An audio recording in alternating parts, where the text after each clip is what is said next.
Почитувани поздрав од Централната библиотека во Арлингтон, во сојузната држава Вирџинија, каде тука гласачките места се отворени од 6 часот наутро по локално американско време.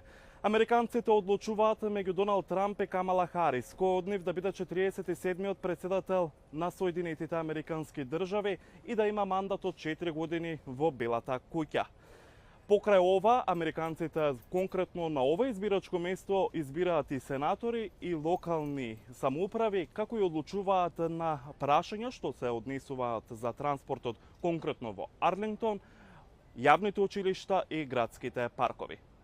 Интересно на овие американски председателски избори е тоа што резултатите од анкетите спроведени на досега до овој ден покажуваат тесна изборна трка на двајцата кандидати. И Камала Харис и Доналд Трамп практично имаат еднакви шанси да освојат мандат во Белата куќа за наредните 4 години.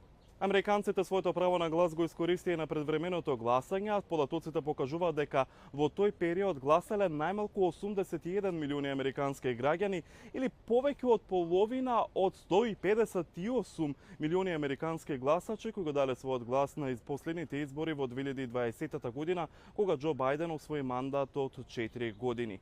Сепак за новиот председател, односно кандидатот кој ќе освои 270 електорати, има мандат во Белата куќа. Кој ќе биде тоа? Ова ќе биде долг ден со оглед на тоа што анкетите покажуваат неизвестност, се предвидува и долго чекање на официјалниот исход од изборите.